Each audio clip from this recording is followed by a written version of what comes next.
Desses falsos ensinos, esses falsos profetas, Satanás.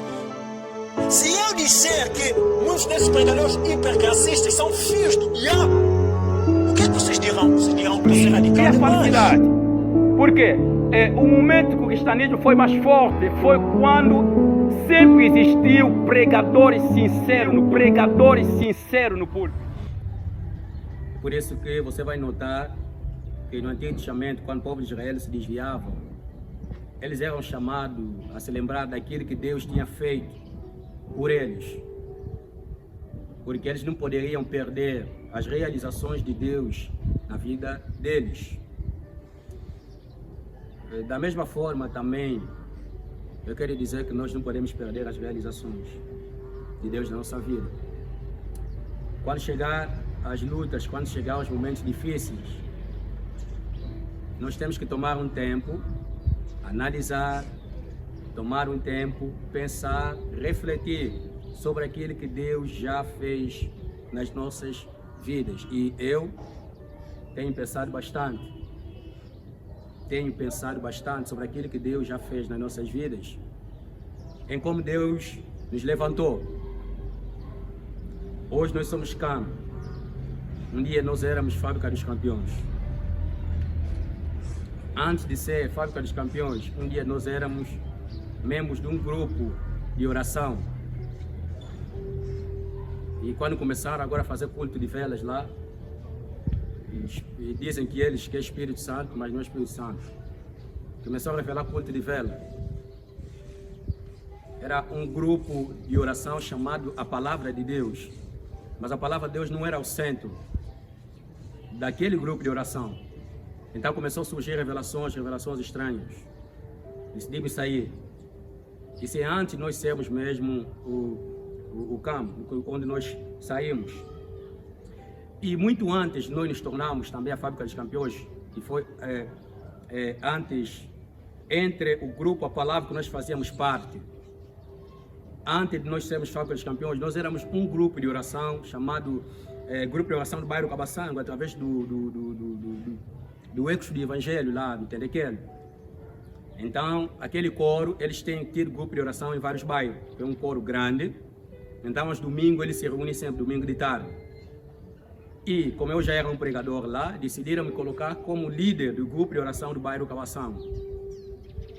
Só que estava a acontecer alguma coisa aí meio diferente. Começou a acontecer ali um grande avivamento. Começou a aparecer várias pessoas que não faziam parte do grupo coral Ecos do Evangelho. E alguns domingos de tarde, os Ecos do Evangelho jogavam bola aí, ficavam jogando bola na banca.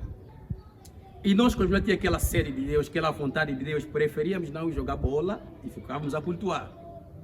E a obra começou a crescer, muita gente começou a crescer. Naquela altura, o Ecos do Evangelho tinha feito por ali 2 ou 3 meses sem os grupos de oração funcionarem. E quando voltaram a funcionar os grupos de oração, quando as pessoas vieram participar do grupo de oração do bairro Cabaçango, notaram muita diferença, aquilo já estava sacudido. Já estava muito sacudido. Então, quando eles voltaram na direção do Evangelho, disseram: aquilo não é grupo de oração do Ecos do Evangelho, aquilo é uma outra coisa, aquilo parece que as pessoas estão a orar muito lá, muito Evangelho, muita palavra, aquilo deve ser um outro grupo, tem várias pessoas que estavam a participar. Então surgiu um pequeno conflito. E eu fui chamado diante da direção, conversamos.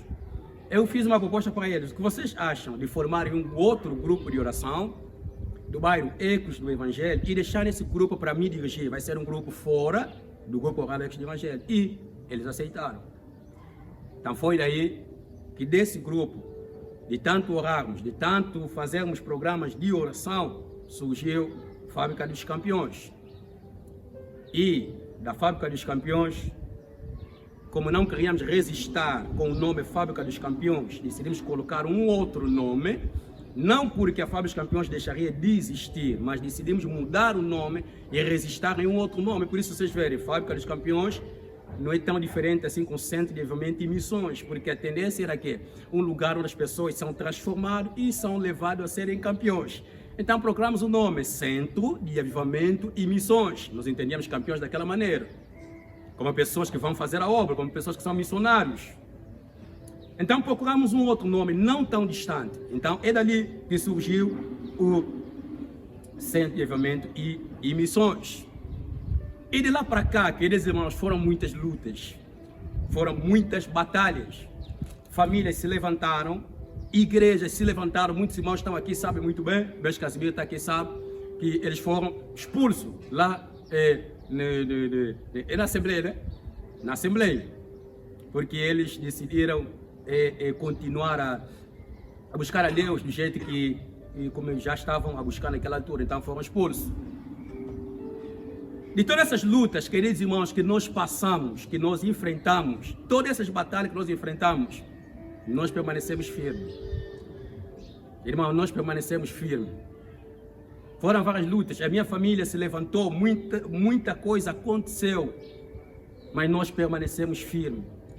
O que é que eu posso entender com isso? O que eu posso entender é que mediante todas as lutas que nós estamos a passar hoje, mediante todas as guerras, todas as batalhas que nós enfrentamos hoje, nós podemos vencer e permanecer firme. Eu acredito que você pode, pela graça de Deus. É necessário que nós aceitemos, é necessário que nós não venhamos a esquecer de tudo que Deus já fez. De tudo que Deus já fez. Porque se nós pararmos aqui, irmão, é como se fosse um voo, você sabe, avião de escola. E avião não pode descair no lugar errado. Se descair no lugar errado, é morte. Vai cair no mar ou explosão. Então, se nós pararmos aqui, nós ainda estamos aqui, se nós pararmos aqui, nós vamos explodir. Nós temos que avançar, venha o que vier, e nunca se esquecer das obras de Deus da nossa vida. E o que é maior que nós não devemos esquecer é o que Jesus fez por nós. Sim, é o que Jesus fez por nós. Lá na cruz, Jesus não desistiu.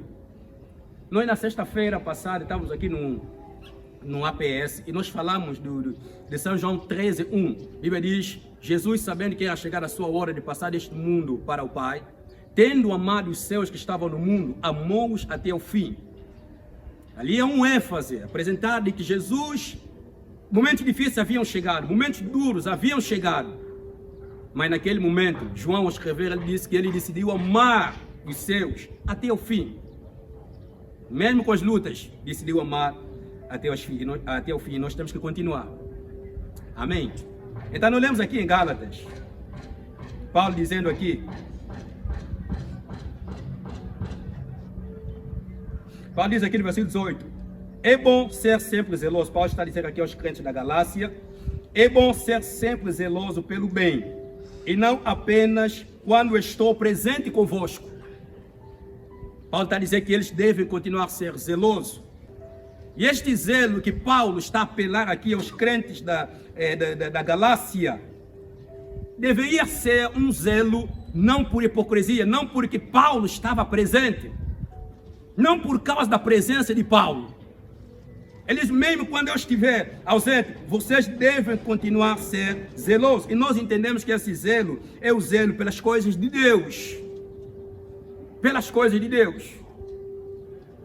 E é o que nós precisamos aprender, irmão. Nós não podemos ser zelosos nas coisas, não podemos ser zelosos nas coisas de Deus porque alguém está nos vendo. Porque nós temos um irmão.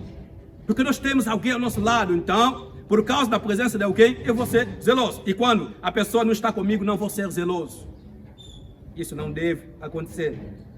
Isso aqui, eu entendo que isso está a ser provado. Sabe por quê? Por causa de muita gente, quando se aparta do nosso meio, que quando viajam, se tornam autênticos mundanos, terríveis. Parece que pessoas que não conheceram Jesus. Eu posso entender que essas pessoas estão aqui por uma simples hipocrisia, porque ele não quer que o irmão o vê. E tem viagens projetadas para pecar. Sim, tem pessoas que viajam projetadas para pecar. Eu posso entender, queridos irmãos, que algumas pessoas, se não terem cuidado, podem estar a desejar alguma coisa que vai lhe destruir. Muitos de vocês, se por exemplo o campo deixar de existir, vão ser mundanos terríveis. Irmão, eu tenho que ser sincero convosco. Vão ser mundanos terríveis. Não porque somos a única igreja verdadeira, não porque nós é que temos Jesus e outros não têm Jesus. Mas isso a gente tem visto.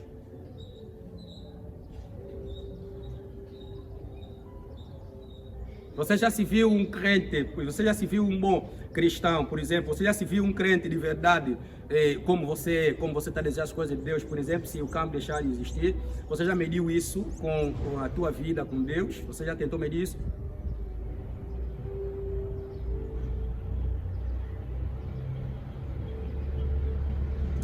Nós temos que aprender a ser tementes a Deus, não a ser temente aos homens. Porque nós podemos ser temente aos homens e não ser temente a Deus. E a fraqueza do cristianismo, a fraqueza de várias pessoas no cristianismo é esse problema. O problema de ser temente aos homens e não ser temente a Deus. E nós temos que ter muito cuidado com isso. Paulo diz, você deve continuar a ser zeloso. Mesmo na minha ausência, mesmo quando eu não estou presente, vocês devem continuar a ser zeloso. Sempre ser zeloso pelo bem e não apenas quando estou convosco.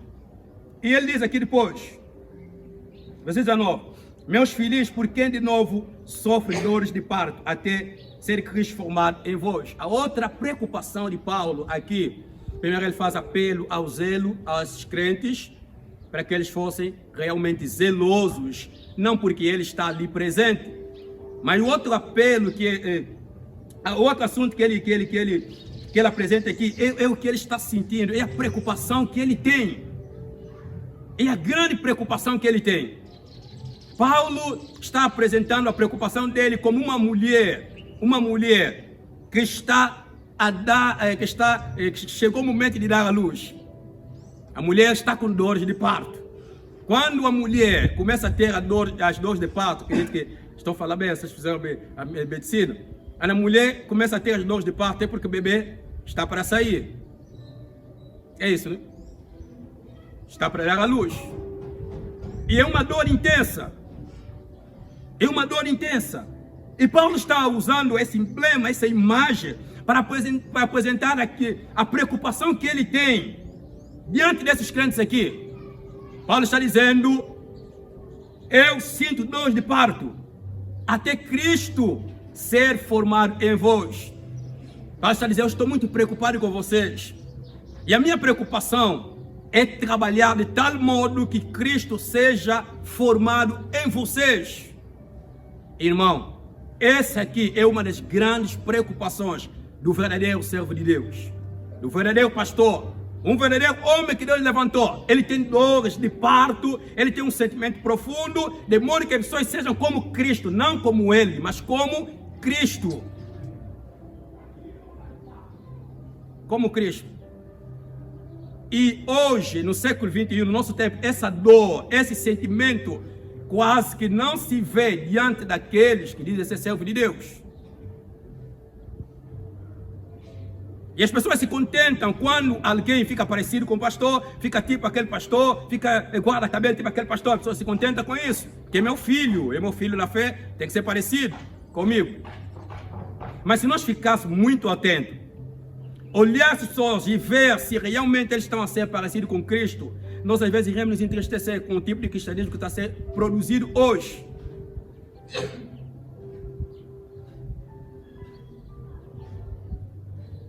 E acredito que isso deve começar na própria pessoa que prega, deve começar diante de todos. Eu estou com dores de parto, até Cristo seja formado em vós. E esta, queridos irmãos, deve ser a nossa grande preocupação. Todos nós devemos analisar, devemos pensar em como realmente está sendo o nosso cristianismo. Sim, em como está sendo o cristianismo, nosso cristianismo. Eu realmente fui pensando bastante sobre esse assunto ultimamente. Nós devemos analisar, devemos pensar. Sabe, há muita alegria hoje, há muita felicidade hoje por parte de muitos cristãos, porque eles não estão a medir o cristianismo de hoje com a pessoa de Jesus. Há muita alegria, uma espécie de alegria que, na verdade, nós deveríamos estar tristes. Nós deveríamos estar muito tristes. Muito tristes. Você imagina até o ponto, você... Eu não consigo entender. Como é possível uma pessoa para ter uma igreja grande vai fazer feitiço? Quando um pastor faz feitiço, vai nos maus caminhos para ter uma igreja grande, acha que esse pastor tem preocupação que essa igreja, as ovelhas sejam como Cristo? Acha que, por exemplo, esses muitos feiticeiros que já existem hoje, que muitos deles são bruxos, que hoje estão a liderar as igrejas e muita coisa acontece, acha que essas pessoas têm preocupação? É por isso que você vai ver que o trabalho é mais profetizado, o trabalho é mais dar profecias que é voltado ao homem. Você vai ter carro, você vai prosperar, você vai ter dinheiro, você vai casar. Mas onde é que está Jesus diante disso? Quer dizer, eu fico muito admirado. Como é possível uma pessoa se converte? Imagina, a Bíblia diz que quando uma pessoa se converte, o céu se alegra. Há uma grande alegria. Mas não há testemunho. Mas se alguém comprar um carro 0 km, é motivo de esbanjar na internet. Ou se alguém cair, rebolar ali no chão, é motivo de pegar aquela imagem e virar e mostrar na internet. Isso até, queridos irmãos, é falta de respeito. As pessoas não deveriam estar a publicar imagens das pessoas dessa maneira. Nós temos um irmão aqui no campo que saiu de uma igreja por causa dessa desordem. Foram ali pegar, o irmão me procurou, o irmão me disse que lhe empurraram. Empurraram o irmão caiu, e quando ele caiu, com câmeras lá. E quando o irmão sabe que eles gostam de publicar tudo, ele imaginou que aquilo iria na mídia. E aquele irmão me procurou lá em casa e falou sobre isso. E eu já sabia que a igreja que ele estava não era lá uma boa igreja, mas não conversava com ele diretamente, porque há certas pessoas, você quando falar diretamente, vai se achar mal. Eu conversava com ele, falando da igreja, como tem que ser uma igreja, mas não ia diretamente. Mas depois de acontecer aquilo, naquele dia, o irmão foi lá. Então tivemos uma conversa, e eu falei agora da igreja onde ele fazia parte.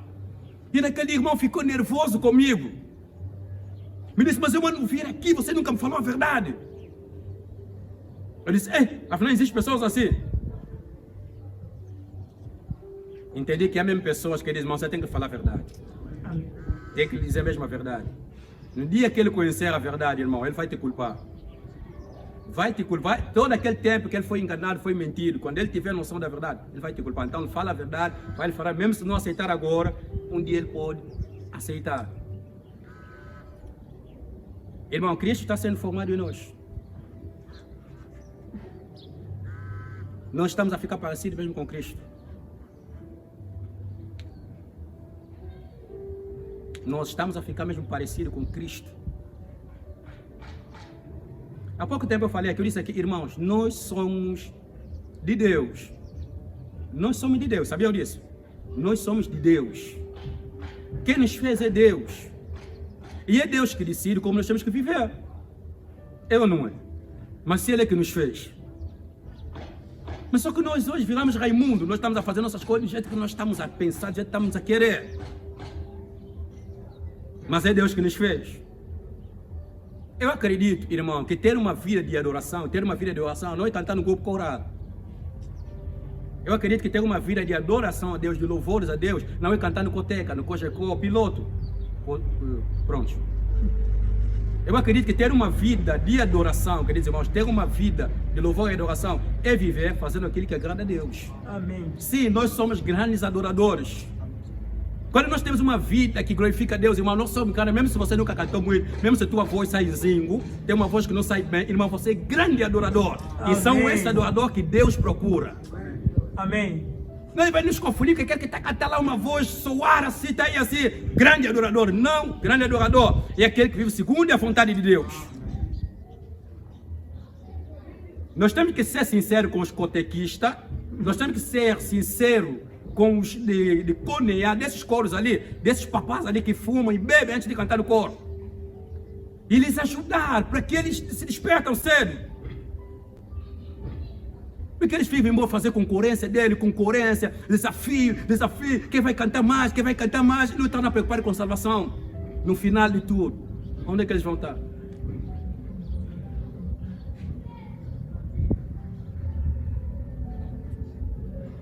muito triste, sabe, irmão? É muito triste alguém passar toda a vida na igreja e no inferno. Isso é muito triste. É verdade, irmão. Toda a vida próxima da verdade, mas perdido. Porque estar perto de Jesus não significa estar salvo. Judas estava muito perto de Jesus, mas perdido. Estar sempre numa igreja não significa estar salvo. Aproximar-se de uma igreja, de um irmão cristão, não significa salvação.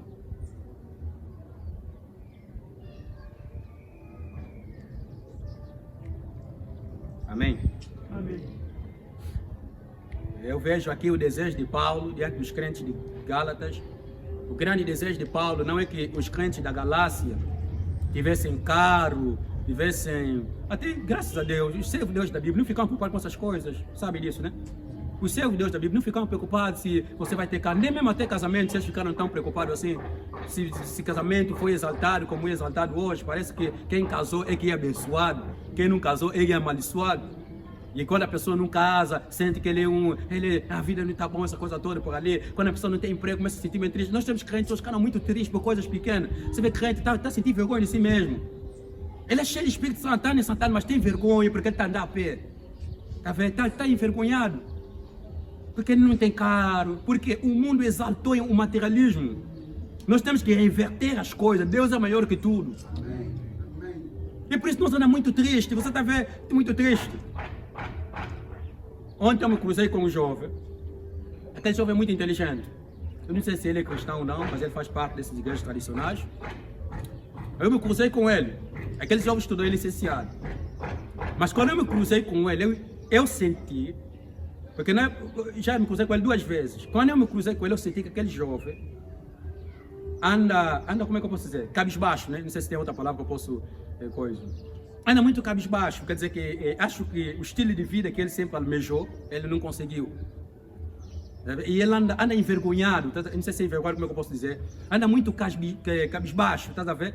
E talvez como ele é licenciado, quer um bom emprego e não tem, e vive em umas condições precárias que não são tão boas. Eu senti que ele, ao me cruzar com ele, senti muito triste. Eu saudei ele, mas na maneira que ele respondeu, senti que o jovem anda mesmo assim. E nós temos também muitos cristãos que andam assim. Irmãos, os cristãos do primeiro século, os cristãos da história da igreja, eram muito felizes, não porque eles tinham materialismo, não porque eles tinham alguma coisa, mas por causa de Deus na vida deles. Deus, queridos irmãos, não pode ser medido com nada.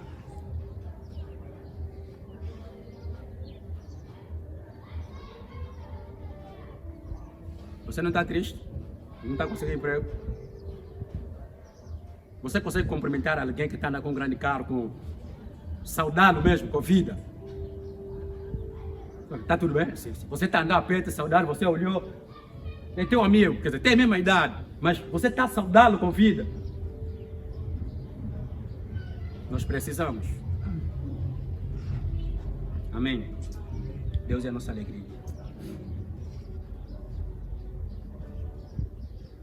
Então a preocupação de Paulo é que eles sejam como Cristo, que eles sejam como Cristo. Em Gálatas, em Romanos nós meditamos aqui, não vos conformeis a este mundo, mas transformados pela renovação do vosso entendimento. Primeiro é que Paulo está a dizer aqui, não vos conformeis ou não tomem a forma do mundo, mas sejam transformados. Paulo está a apelar a esses crentes para que eles sejam transformados, ou para que eles ganhem uma forma,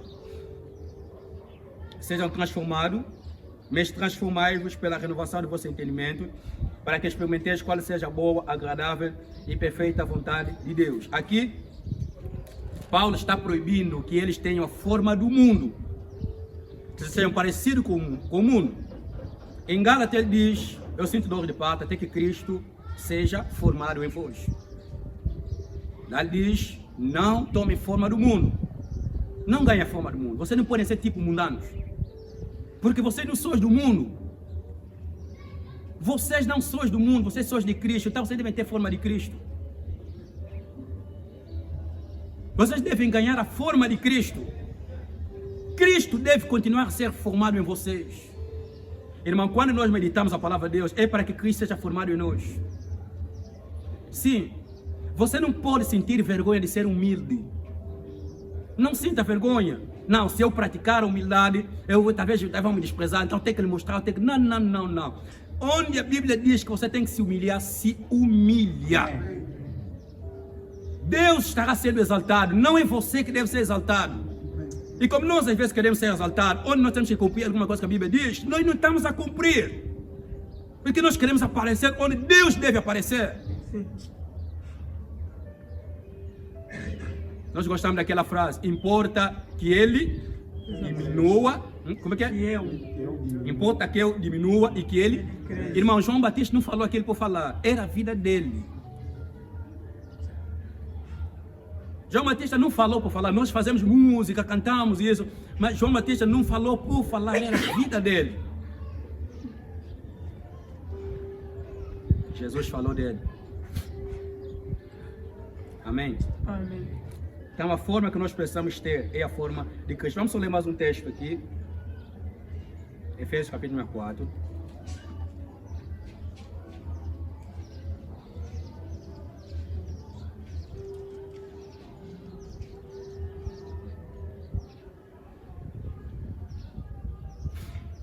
Versículo número 11, está escrito: e ele mesmo concedeu uns para apóstolos, outros para profetas, outros para evangelistas e outros para pastores e mestres. Efésios 4, verso 12, com vistas ao aperfeiçoamento dos santos para o desempenho do seu serviço. Aqui nós aprendemos que Deus levanta os dons ministeriais para eles trabalharem, para eles cooperarem para o avanço da obra de Deus, para o avanço da obra de Deus. E eles são santos, mas eles devem ser aperfeiçoados. Uma coisa é você ser cristão, outra coisa é você continuar a ser transformado, crescer. Cada vez que o cristão ouve a palavra de Deus, ele deve crescer, ele deve ser transformado.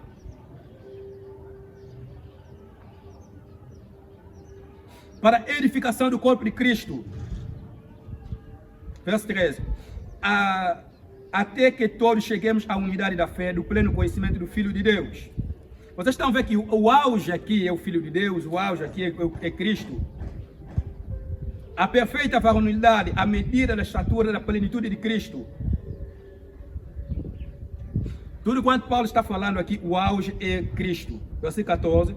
Para que não mais sejamos como meninos, agitados de um lado para outro, e levados ao redor por todo o vento de doutrina, pela artimanha dos homens, pela astúcia, um dia podemos explicar isso com mais calma, pela astúcia com que induzem ao erro, mas seguindo a verdade e amor, cresçamos em tudo naquele que é cabeça, quem que é? De que todo o corpo bem ajustado e consolidado pelo auxílio de toda a junta, segundo a justa cooperação de cada parte, efetua o seu próprio aumento para a edificação de si mesmo em amor. Então, nós somos chamados a um certo crescimento, a uma transformação, a uma direção, a um progresso. Progressivamente nós somos chamados ao crescimento. Nós não somos chamados a estagnar. Senão, por que vão meditar? Quando você sabe, por exemplo, a tua Bíblia para poder meditar, né, lá em casa, você sabe por quê? Só para ter um conhecimento, para saber que você conhece muito a Bíblia? Não. Nós sabemos a Bíblia com o propósito de que nós sejamos transformados por ela. Sim. Esse é o erro que muitos cometem, de começar a estudar a Escritura, a ler livros, só para ter muito conhecimento. Eu uma vez li um livro, o título é Sondando a voz da consciência, acredito que é sondando a consciência. Sua consciência. Sondando a sua consciência, alguma coisa assim. E enquanto eu li aquele livro, é muito estranho aquele livro. Eu estou lendo, você quer pensar no outro, ele está dizendo, é você que eu estou falando. Você está lendo, você quer pensar em outra pessoa, é você. Você lê, tipo, tua mente está tentando ir no outro, ele te volta, é você que eu estou falando. Até no final, você vai entender que ele falou contigo. E é assim que nós temos que ouvir a palavra de Deus. Você cantava, aquele fulano, aquele irmão aí que não veio. Não. Por isso, irmão, vamos ouvir muita palavra, e não vamos ser transformados. Você tem que ouvir e dizer, não, Deus está a falar comigo. Deus está a falar comigo. Deus está a falar comigo. Amém? E é assim que tem que ser. E é assim que tem que ser. Sim, é claro que às vezes nós podemos apontar, quando está falando de falsos profetas, falamos que tudo, mas mesmo quando estamos a falar dele, você tem que aprender nisso. Estamos a falar de falso profeta, estamos a falar deles. Você tem que entender que muitos deles começaram bem, então acaba mal. Estamos a falar do desvio, nós temos que entender que um dia pode ser nós. Irmão, eu nunca nada estranhei que um dia isso pode acontecer comigo. Sabe por quê? Eu já vi pessoas que oraram mais do que eu. Hoje, do jeito que eles andam, você fica admirado. E quando eu vejo, você tem que entender que nada, eu não sou super-homem. Eu não sou super-homem, eu posso falhar aqui, tá? Tem que ter cuidado. Pessoas que oraram mais do que nós. E quando subiam no púlpito, pareciam sapatos de fogo. Hoje o sapato virou água. Água. Nem mais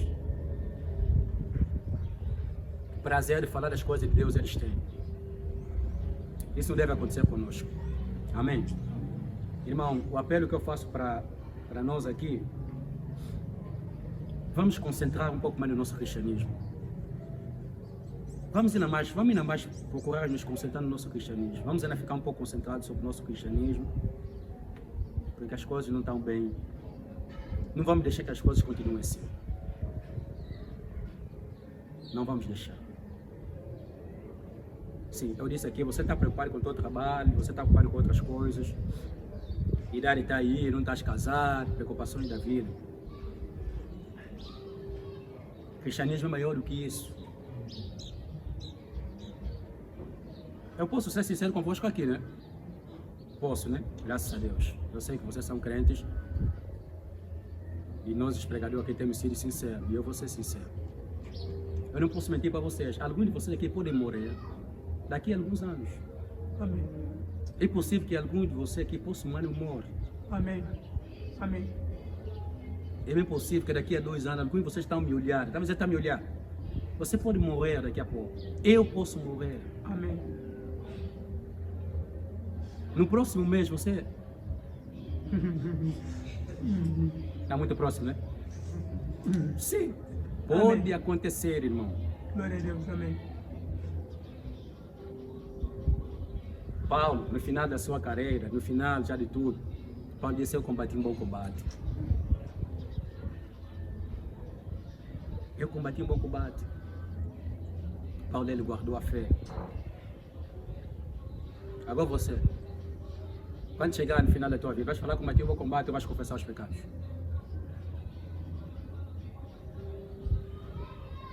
E só para vos deixar um pouco mais triste, se alguém quiser discutir isso comigo, depois vamos discutir. Eu não acredito em todo arrependimento à beira da morte. Sabe por quê? Tem pessoas que foram hipócritas toda a vida, não querem se arrepender. Estão lhe pregando, não querem nada. Estão lhe pregando, não querem nada. Beira da morte: ah, Senhor, Senhor. Não faz isso. Sabe qual é o dia do arrependimento? Sabe qual é o dia do arrependimento? É hoje. A Bíblia diz: se hoje ouvires a voz do Senhor, não endureça o teu coração. Você não pode adiar o arrependimento. Não, quando eu chegar à da morte, eu vou me arrepender. Vai no inferno, porque esse é um falso arrependimento. Sim.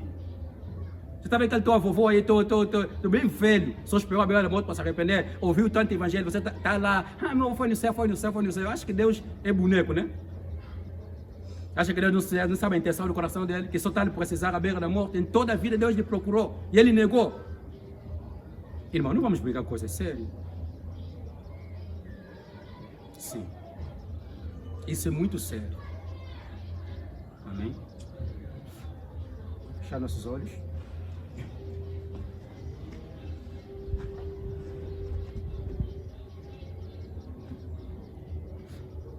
Se você é um daqueles que espera se arrepender à beira da morte,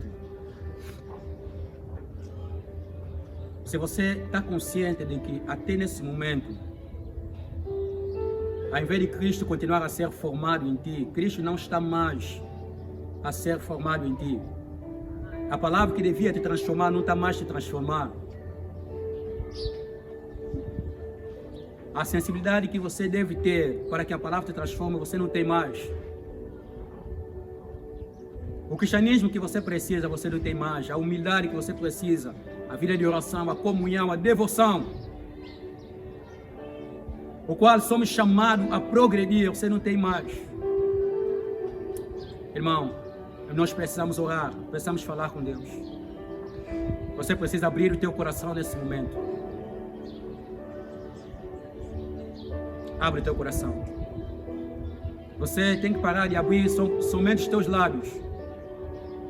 Você já abriu muito os teus lábios, não o teu coração. Hoje você tem que abrir o teu coração.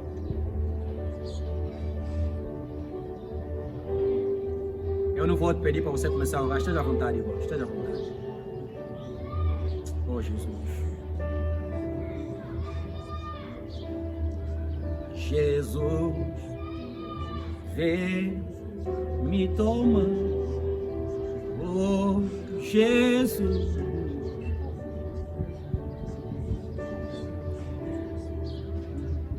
Tua casa nós deixamos ela para você, Jesus. Aleluia. Oh, oh,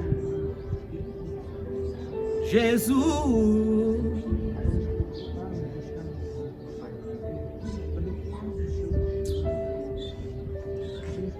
Como precisamos de Ti, Jesus. Como precisamos de Ti, Senhor.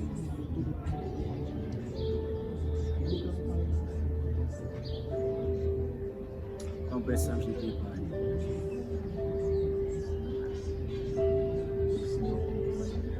Aleluia, Senhor. Nos ajuda, Deus. Irmão, o que nós ouvimos é muito sério. Ore, ore profundamente por Ti, ore profundamente. Oh, oh, Jesus. Oh, Jesus. Nós precisamos de Ti.